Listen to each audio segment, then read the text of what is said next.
Have you ever been in a relationship that wasn't really a relationship, but somehow hurt more than one? A connection with no label, no commitment, no clear future. Yet you couldn't walk away.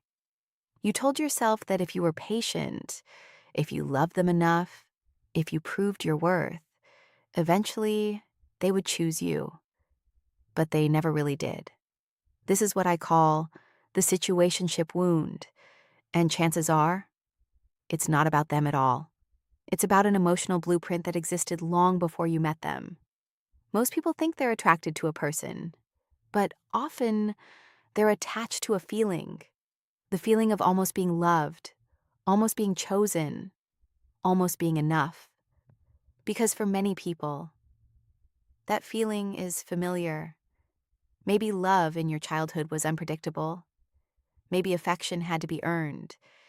Maybe attention came in small, inconsistent doses.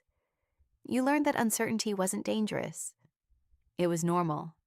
So years later, your nervous system mistakes inconsistency for chemistry. Mixed signals become excitement. Emotional distance becomes mystery. Breadcrumbs become hope.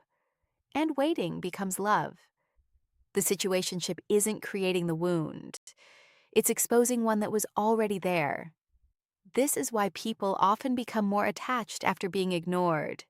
The absence creates obsession. Not because the connection is healthy, but because the wound is searching for resolution. The mind believes, if I can finally get this person to choose me, I'll finally feel worthy.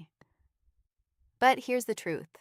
No one can heal a wound that formed before they arrived. Every text message, every canceled plan, every moment of uncertainty keeps activating the same emotional loop. You stop responding to who they are and start reacting to what they're triggering.